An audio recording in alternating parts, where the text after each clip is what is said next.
Hello दोस्तों, कैसे हैं आप लोग। उम्मीद करते हैं आप बेहतर होंगे, हेल्दी होंगे। चलिए दोस्तों, आज हम डिस्कस करेंगे इंडियन पॉलिटी के एमसीक्यू पार्ट 3। दोस्तों, आपसे मेरी रिक्वेस्ट है, अगर आपने मेरा चैनल सब्सक्राइब नहीं किया है तो प्लीज़ सब्सक्राइब कर लो और अपने दोस्तों में भी शेयर करो। ठीक है दोस्तों। चलिए दोस्तों, डिस्कस करते हैं इंडियन पॉलिटी का आज का पहला क्वेश्चन। पहला क्वेश्चन है हमारा, अ लोक अदालत is different from other court. लोक अदालत अदर कोर्ट से कैसे डिफरेंट है। ऑप्शन ए है, because the decision can not be challenge in any court of law. B, because the system is developed by जजेस। C, because the parliament act guide it. D, none of the above. दोस्तों, लोक अदालत जो है other court से ऐसे different है। चलिए दोस्तों, इसके पीछे एक हिस्ट्री है दोस्तों, हिस्ट्री भी है और हमारे देश की एक सच्चाई भी है कि हमारे देश में जितने भी अमीर लोग होते हैं वो वकील कोर्ट में वकील हायर कर लेते हैं, लेकिन गरीब लोग जो होते हैं कोर्ट में वकील क्या उनके पास पैसा ही नहीं होता है कि वो हेयरिंग को अपनी हेयरिंग में जा सके। ठीक है, तो इसीलिए हमारी गवर्नमेंट ने सोचा कि हम क्यों ना गरीब लोगों को उनकी डोर स्टेप पे जस्टिस प्रोवाइड कराएं। तो उन्होंने लेके आया लोक अदालत का कॉन्सेप्ट। ये लोक अदालत का कॉन्सेप्ट आया था लीगल सर्विस अथॉरिटी एक्ट 1987। ठीक है, इस लोक अदालत में ये होता है दोस्तों, इसका कंपोजिशन होता है एक चेयरमैन जो कि रिटायर्ड जुडिशियल ऑफिसर होता है, दो मेंबर होते हैं जो कि लॉयर होते हैं, एक सोशल वर्कर होता है। इसमें जो होता है दोस्तों, दोनों पार्टीज़ को, ठीक है, उनसे कहा जाता है कि आप सहमति के साथ कोई डिसीजन पे आ जाओ, अपने डिस्प्यूट को सॉल्व कर लो, किससे, म्यूचुअल अंडरस्टैंडिंग से। ठीक है दोस्तों, इसमें एविडेंस, ये जो कंपोजिशन है इसमें सिर्फ एक राय देता है, उसका कोई अपना डिसीजन नहीं होता। ठीक है, अपनी सहमति के साथ अगर तुम्हें डिसीजन पसंद आता है तो दोनों लोग सहमत हो जाओ और वो डिसीजन मान लो जब दोनों लोग सहमत होते हो। ठीक है, इसमें ये नहीं होता कि एविडेंस पे इन्वेस्टिगेशन होती है फिर तारीख होती है, ऐसा कुछ नहीं है दोस्तों। इसीलिए ये कोर्ट जो लोक अदालत है अदर कोर्ट से डिफरेंट है। जब इसका डिसीजन जो दोस्तों है, जब कोई कोर्ट नहीं देता है, ये अपनी सहमति के साथ होता है, इसीलिए इसके जो डिसीजन होता है दोस्तों, इसको हम कहीं भी चैलेंज नहीं कर सकते हैं। अगर कोई किसी भी पार्टी को इसका डिसीजन पसंद नहीं आता है तो अपना एक न्यू लिटिगेशन कोर्ट में जाके फाइल कर सकता है। इसका लिए दोस्तों इसका आंसर है A, because the decision can not be challenge in any court of law. ठीक है दोस्तों, उम्मीद करते हैं आप समझ गए होंगे। चलिए नेक्स्ट दोस्तों दूसरे क्वेश्चन पे चलते हैं दोस्तों। दूसरा क्वेश्चन है, right to vote in India is based on the principle of A, restricted franchise, B, hereditary privilege, C, universal adult right और डी, एजुकेशनल प्रिविलेज। दोस्तों, आप लोगों ने देखा होगा हमारे यहाँ किसी भी तरीके की पाबंदी नहीं है वोट डालने के लिए। अगर कोई भी 18 साल की उम्र से है और इंडियन सिटीजन है वो वोट डाल सकता है। इनका मतलब यूनिवर्सल का मतलब हो तो हर जगह सेम, पूरी इंडिया में कोई भी वोट डाल सकता है अगर वो 18 साल के ऊपर है। तो इसका मतलब है हमारे यहाँ वोटिंग राइट जो है यूनिवर्सल एडल्ट फ्रेंचाइज पे बेस है। किसके, यूनिवर्सल मतलब हर जगह सेम, 18 साल के ऊपर है तो आप वोट डाल सकते हो, किसी भी जेंडर के हो, किसी कास्ट के हो, पढ़े लिखे हो या नहीं हो, प्रॉपर्टी है या नहीं है। ठीक है, तो इसीलिए इसको बोलते हैं हम क्या, यूनिवर्सल एडल्ट फ्रेंचाइज। ठीक है, तो इसका आंसर है दोस्तों 2 वाले का सी फॉर कैट वाला। नेक्स्ट क्वेश्चन पे चलते हैं दोस्तों, question number 3। India first court annexed mediation centre was establish in. पहला इंडिया का annex court annexed mediation centre कहाँ इस्टेब्लिश किया था। ठीक है दोस्तों, ये जो होता है, पहले मैं आपको बता चुका कि हमारे यहाँ कोर्ट में हजारों लाखों की तादाद में केस पेंडिंग पड़े हुए हैं और उन्हें 70 साल 80 साल 20 साल लग जाते हैं किसी के वर्डिक्ट आने में, किसी के केस के जजमेंट आने के लिए। तो हमारी कोर्ट भी और हमारी गवर्नमेंट भी प्रमोट कर रही है कि दोनों पार्टी को किसी मीडिएटर के द्वारा अपनी सहमति के साथ डिस्प्यूट को सॉल्व कर लेना चाहिए, कोर्ट के चक्कर में ना पड़ना चाहिए। इसीलिए और जो कोर्ट एनेक्स मीडिएशन सेंटर है ये भी एक मीडिएशन है, मतलब दोनों पार्टी को सहमति के साथ अपने आप सहमति के साथ आने के लिए ये दावत देता है, मतलब ठीक है। तो ये कोड बना था दोस्तों, ये इसका तमिलनाडु में कब बना था? 2005 में पहला कोर्ट एनेक्स्ड मीडिएशन सेंटर कहाँ इस्टेब्लिश हुआ था? मद्रास हाई कोर्ट में 2005 में, ठीक है दोस्तों। मीडिएशन सेंटर ये होता है कि अपने आप सहमति के साथ किसी डिस्प्यूट को सॉल्व कर लेना, ना कि कोर्ट की जजमेंट आता है इसके लिए। तो इसको भी हम किसी भी, अगर कोई भी मीडिएशन होता है तो उसको हम कहीं भी कोर्ट में चैलेंज नहीं कर सकते हैं। चलिए इसका आंसर होगा 3 का बी फॉर बॉल वाला। नेक्स्ट क्वेश्चन पे चलते हैं दोस्तों। Question number 4, which article of the constitution of India abolish the practice of untouchability. ठीक है, अनटचेबिलिटी किस आर्टिकल के तहत एबॉलिश करी गई है दोस्तों? ए इसका ऑप्शन है ए आर्टिकल 20, बी आर्टिकल 19, सी 18, डी आर्टिकल 17। तो इसका आंसर होगा दोस्तों, चलो इसका आंसर होगा डी आर्टिकल नंबर 17, जो कि प्रोहिबिट करता है किसी भी तरीके की अनटचेबिलिटी को। अगर कोई डिस्क्रिमिनेट करता है तो उसको सज़ा दी जाती है सिविल राइट प्रोटेक्शन एक्ट 1955। कब, किस एक्ट के through? Civil right protection act 1955 में, ठीक है। उसमें ये प्रोविज़न है, अगर कोई भी किसी तरीके की डिस्क्रिमिनेशन करता है on the basis of untouchability तो उसको 6 मंथ या 500 रुपये की सज़ा या दोनों ही उन दोनों से दंडित किया जा सकता है दोस्तों। तो इसका आंसर होगा 4th वाला डी फॉर डॉल वाला। आर्टिकल नंबर दोस्तों 20 जो है, आर्टिकल 20 जो है ये प्रोटेक्शन फ्रॉम द कन्वेक्शन से है, ठीक है। और बी आर्टिकल है फ्रीडम ऑफ स्पीच, और आर्टिकल 20 है दोस्तों, वो 19 है freedom of speech and expression, और 18 है एवोल्यूशन ऑफ टाइटल्स। किसी भी तरीके से टाइटल जैसे महाराजा, राजा, ये आप टाइटल नहीं लगा सकते हो आजकल। जमींदार, सिर्फ मिलिट्री के द्वारा लेफ्टिनेंट, मार्शल जो हैं वही टाइटल लगा सकते हो, और अदर आजकल टाइटल सारे एबॉलिश कर दिए गए हैं। किसके द्वारा? आर्टिकल नंबर 18 के द्वारा। चलिए दोस्तों नेक्स्ट क्वेश्चन पे चलते हैं। Which among the following Indian constitutional amendments include 4 more language in the 8th schedule of the constitution of India, to the constitution of India, ठीक है।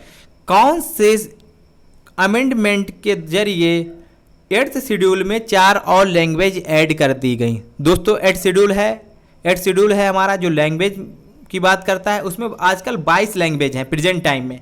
ओरिजिनली जो थी 1950 में सिर्फ 14 लैंग्वेज हुई थी, और इसको टाइम टू टाइम अमेंड करके इसमें और भी लैंग्वेज जो है ऐड करी गई। पहला बार जो अमेंडमेंट हुआ था 1968 में, 21st अमेंडमेंट 1968 21st अमेंडमेंट, उसमें क्या जोड़ी गई थी? सिंधी एक लैंग्वेज जो थी 8th शेड्यूल में ऐड की गई थी। और फिर जो दूसरा अमेंडमेंट हुआ था 71st अमेंडमेंट 1992, ठीक है, उसमें 3 लैंग्वेज जोड़ी गई थी। कौन कौन सी?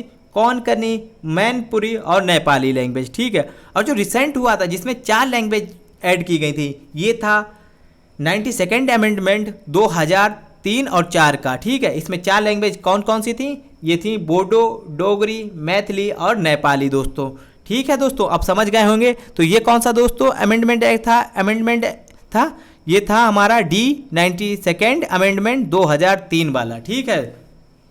8th शेड्यूल में 3 बार अमेंडमेंट हो चुका है, जिसमें पहली बार 1, फिर 3 और तीसरी बार 92nd अमेंडमेंट 4 लैंग्वेज जोड़ी गई थी, बोडो, डोगरी, मैथिली और नेपाली। इसका इसका आंसर होगा डी फॉर डॉल वाला, 92nd अमेंडमेंट 2003। नेक्स्ट क्वेश्चन पे चलते हैं दोस्तों। The constitution 100 amendment act 2015 was enacted to give effect, मतलब 100 कॉन्स्टिट्यूशनल अमेंडमेंट क्यों किया गया था? इसके ऑप्शन है A the transfer of certain territories by India to Bangladesh and transfer to certain territories from Bangladesh to India, B acquiring of certain territories by India from Bangladesh, C National Judicial Appointment Commission, D transfer of certain territories by India to Bangladesh। दोस्तों इसका answer होगा A वाला, A for apple वाला, transfer of certain territories by India to Bangladesh and transfer of certain territories from Bangladesh to India. मतलब ये हमारा तो exchange हुआ था टेरिटरीज का, कि कुछ टेरिटरीज हम तुम्हें दे देते हैं और कुछ टेरिटरी तुम हमें दे दो जो आपकी हद में आती हैं, ठीक है। तो ये 100वां कॉन्स्टिट्यूशनल अमेंडमेंट था बांग्लादेश से टेरिटरी डिस्प्यूट को सॉल्व करने के लिए। और दोस्तों तो इसका आंसर हो जाएगा ए फॉर एप्पल वाला। तो दोस्तों लेकिन इसमें एक बात इंपॉर्टेंट है, ये क्वेश्चन अगर पूछा गया तो दूसरा भी अमेंडमेंट से पूछ सकता है। तो आपको हम कुछ अमेंडमेंट बताते हैं, वो आप देख लीजिए दोस्तों। 100 तो ये पूछ लिया गया, तो 101 कॉन्स्टिट्यूशनल अमेंडमेंट क्या था ये पूछा जा सकता था। यानी कि 101 कॉन्स्टिट्यूशनल अमेंड क्या है, गुड्स एंड सर्विस टैक्स को लागू करने के लिए 101 अमेंडमेंट कॉन्स्टिट्यूशनल अमेंडमेंट किया गया था। और 102 दोस्तों क्या है, 102 कॉन्स्टिट्यूशनल अमेंडमेंट है national commission for backward class को कॉन्स्टिट्यूशनल दर्जा दे दिया गया था। पहले क्या था, national commission for backward classes क्या था, ये था स्टेचरी। अब इसको कॉन्स्टिट्यूशन में 102 कॉन्स्टिट्यूशन में अमेंडमेंट करके अब नेशनल कमीशन फॉर बैकवर्ड को कॉन्स्टिट्यूशनल स्टेटस दे दिया गया है, जो आर्टिकल 338B में इसका प्रोविज़न है। चलिए दोस्तों 103 कॉन्स्टिट्यूशनल अमेंडमेंट करके 10% इकोनॉमिकली एंड वीकर सेक्शन को रिजर्वेशन दिया गया। जो जनरल कैटेगरी के लोग हैं उन्हें 10% रिजर्वेशन किस अमेंडमेंट में दिया गया, 103 कॉन्स्टिट्यूशनल अमेंडमेंट में। और दोस्तों 104 कॉन्स्टिट्यूशनल अमेंडमेंट है कि SC STs और एंग्लो इंडियन को जो रिजर्वेशन दिया जाता है पार्लियामेंट में और स्टेट असेंबलीज़ में, वो उनका 10 साल के लिए और एक्सटेंड कर दिया गया। किसके द्वारा, 104 कॉन्स्टिट्यूशनल अमेंडमेंट, ठीक है दोस्तों। ये तो आप उम्मीद है कि समझ गए होंगे। नेक्स्ट क्वेश्चन पे चलते हैं दोस्तों। The object of which one of the following writ is prevent a person to hold public office which the person is not legally entitled to hold। मतलब ये दोस्तों कह रहा है कि कौन सी रिट इशू की जाती है अगर कोई आदमी इलीगल तरीके से कोई नौकरी ले लेता है, कोई जॉब ले लेता है, ठीक है उसको, ठीक है। तो इसमें ऑप्शन है ए मंडमस, बी को वारंटो, सी सर्टियरी, डी प्रोविजन, ठीक है। ये दोस्तों सी सर्टियरी है, जे लगा दिया, माफ़ी चाहते हैं। तो दोस्तों मंडमस जो होता है, मंडमस रिट इशू की जाती है जब कोई ऑफिशियल अपनी ड्यूटी नहीं करता है, मंडमस में होता हो कमांड। मंडमस मीन्स होता है भी कमांड, मतलब किसी को ऑर्डर देना कि भाई अपनी ड्यूटी जो तुम्हें दी गई उसे परफॉर्म करो। जैसे आप कहीं जाते हो गवर्नमेंट ऑफिस में, ठीक है, आप उस ऑफिसर से कहते हो भाई ये हमारा काम कर दो, जो लीगल काम होता है। अगर वो नहीं करता तो आप कोर्ट में जा सकते हो और कोर्ट ऑर्डर देगा, रिट इशू करेगी। कौन सी रिट इशू करेगा, मंडमस, ठीक है दोस्तों। बी है को वारंटो जो होता है दोस्तों, ये इशू की जाती है किसमें, जब कोई आदमी इल्लीगल तरीके से ऑफिस कोई नौकरी ले लेता है, ठीक है, तब उसकी इंक्वायरी की जाती है कि भाई कोर्ट इशू करता है, it issued to enquire into the legality of claim of person to public office. ये क्लेम चेक करती है कि भाई, क्लेम चेक करने के लिए ये को वारंटो इशू की जाती है। तो इसका आंसर हो जाएगा बी फॉर बॉल वाला आंसर। को वारंटो किसके लिए इशू की जाती है, पब्लिक ऑफिसर की क्लेम को चेक करने के लिए कि भाई हाँ इसे सच में ये जॉब ऑफर की गई है या इसने कहीं फ्रॉड तरीके से तो ये जॉब नहीं ले ली गई, ठीक है दोस्तों। सर्टियरी इशू की जाती है ये कि भाई अपना जुरिडिक्शन कम या ज़्यादा उसके लिए, और प्रोविज़न भी जुरिडिक्शन से ही रिगार्डिंग है। कोई प्रोविज़न मतलब होता है कि भाई कोई आदमी जो है, कोई जैसे लोअर कोर्ट है उनके पास जुरिडिक्शन नहीं है, कोई जुरिडिक्शन नहीं है, ठीक है, लेकिन वो पावर नहीं है कि ये ऑर्डर तुम इशू कर सके, लेकिन वो फिर भी इशू कर देते हैं। तो उनसे कोर्ट कहता है भाई ये तुम्हारा जुरिडिक्शन नहीं है, ठीक है, इसको आप ये काम ना करो, ठीक है। चलिए दोस्तों नेक्स्ट क्वेश्चन पे चलते हैं। Question number 8। क्वेश्चन 8 है which of the following statue has been enacted for the protection, मतलब कौन सा act, which of the following statues has been enacted for the protection of wild animal bird and plant. कौन सा act बनाया गया था animal bird और plant को प्रोटेक्ट करने के लिए, ये दोस्तों था wildlife protection act 1972। D वाला ऑप्शन है दोस्तों इसका। नेक्स्ट क्वेश्चन है हमारा, radio broadcasting started in India. Radio broadcasting कब स्टार्ट हुई इंडिया में? ए 1940s में, बी 1930s में, सी 1920s में, डी 1910 में।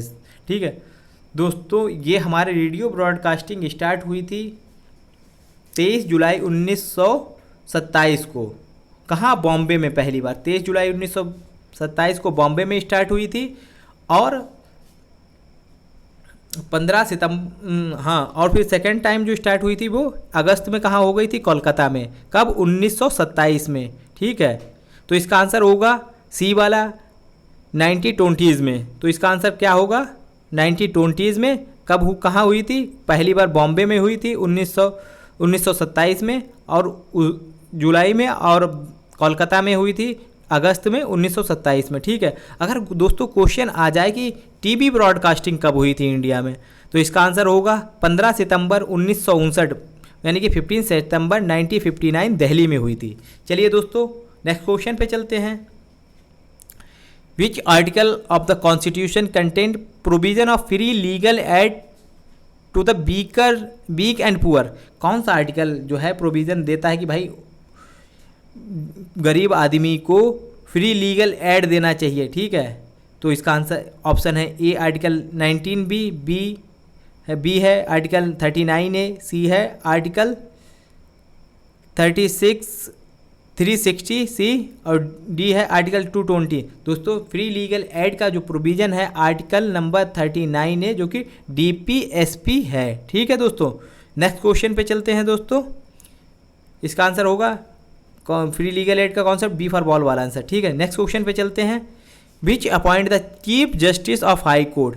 कौन जो है chief justice of high court को अपॉइंट करता है? इसका ऑप्शन है A president of India, B governor of state, C president CGI and governor of state, D है चीफ जस्टिस ऑफ इंडिया। इसका आंसर होगा प्रेसिडेंट ऑफ इंडिया अपॉइंट करता है किसे? Chief justice of high court को भी, और प्रेसिडेंट ऑफ इंडिया अपॉइंट करता है चीफ जस्टिस ऑफ इंडिया को, यानी कि chief justice of supreme court को भी। ठीक है, तो इसका आंसर हो जाएगा A president of India. And 12 question पे चलते हैं। 12 क्वेश्चन है, an official order forbidding trade with other is known as? मतलब कौन सा ऑर्डर जो है, वो ऑफिशियल ऑर्डर जो है ट्रेड को मना करता, तो उस कॉन्सेप्ट को क्या कहते हैं? उस वर्ड को क्या कहते हैं? ए एम्बार्गो, बी कार्गो, सी रिट, डी जजमेंट। दोस्तों जब कोई ऑफिशियल ऑर्डर इशू होता है ट्रेड को मना करने के लिए, तो उसे हम क्या बोलते हैं? एम्बार्गो। ठीक है, क्या बोलते हैं? एम्बार्गो। ये दोस्तों क्वेश्चन बहुत ही इंपॉर्टेंट है, क्योंकि अभी जो है इंडिया ने बहुत से सामान को, चाइना के सामान को मतलब रोक लगा दी, तो उसे क्या बोलेंगे? एम्बार्गो। ठीक है दोस्तों, नेक्स्ट क्वेश्चन पे चलते हैं। Question number 13, Rajya Sabha has member? Rajya Sabha के टोटल कितने मेंबर है दोस्तों?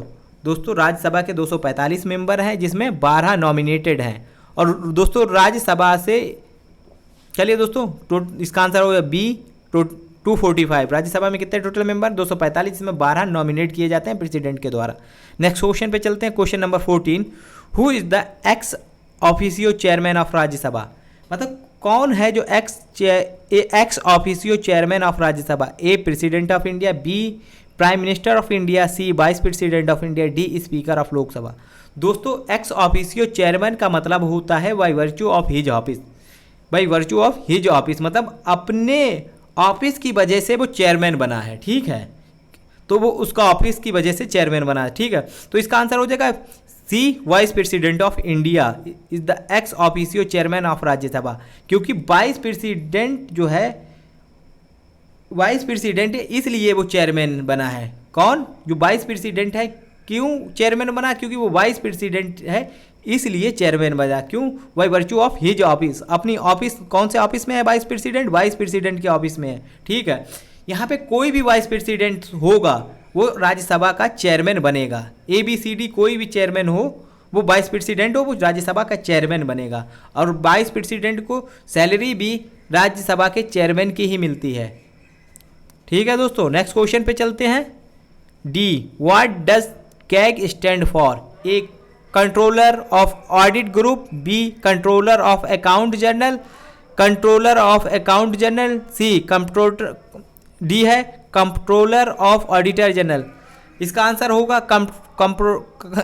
Comptroller auditor general of India CAG जिसे बोलते हैं दोस्तों, इसका प्रोविज़न है आर्टिकल नंबर 148। ठीक है, जो प्रेजेंट इसका टेन्योर होता है 65 ईयर या 6 ईयर, जो पहले हो जाए। अगर 65 ईयर्स का हो गया और उसने 6 साल कंप्लीट नहीं किया है तो भी वो हटा दिया जाएगा, या 66 ईयर उसके कंप्लीट हो गए तो उसे हटा दिया जाएगा। ठीक है दोस्तों, जो प्रेजेंट टाइम में comptroller editor general of India हैं वो हैं जीसी मुर्मू। कौन है प्रेजेंट टाइम में केग? जीसी मुर्मू, जो कि पहले थे lieutenant governor of Jammu and Kashmir. कौन? पहले लेफ्टिनेंट गवर्नर थे जम्मू ऑफ कश्मीर के। ठीक है, जीसी मुर्मू जो प्रेजेंट टाइम में अब केग हैं, keg comptroller auditor general of India. दोस्तों इस वीडियो में इतना ही, फिर मिलते हैं। जय हिंद।